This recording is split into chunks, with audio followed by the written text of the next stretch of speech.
Hier, on a parlé à propos de comment vivrons-nous en meilleure santé demain. C'est une question qui est très ample.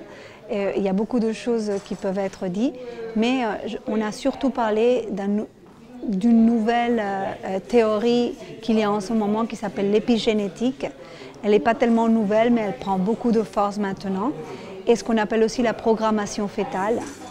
Et finalement, comment tout ça commence à programmer un peu les maladies qu'il y aura dans le futur et qui dépendent non seulement des gènes et de comment ils s'expressent ces gènes, mais aussi de l'ambiance et de l'hygiène de vie, de la nourriture, de l'exercice, du repos, de la spiritualité.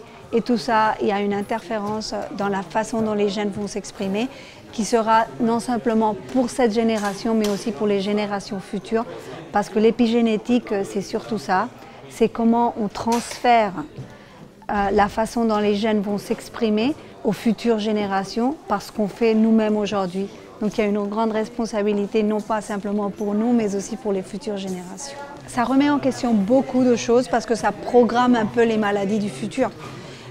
Tout ça, ça a commencé, pour avoir un peu d'histoire, pendant la guerre en Hollande. Il y a une cité où il faisait, pendant l'hiver, ça s'appelle la famine de l'hiver, parce qu'il y a une cité en Hollande qui a été complètement bloquée. Et donc, il n'y avait pas d'accès pour la nourriture. Et l'hiver était très, très froid. Donc, il n'y avait pas de la nourriture.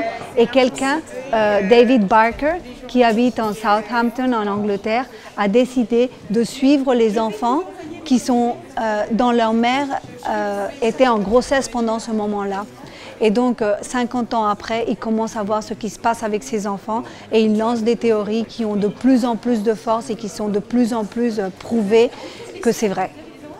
Que ça dépend de ce qu'on mange, non seulement pendant la grossesse, mais après, et que les gènes s'expriment ou ne s'expriment pas d'une certaine façon, selon la nourriture, selon l'hygiène de vie, selon ce qu'on dort, l'exercice qu'on fait et comment on se comporte.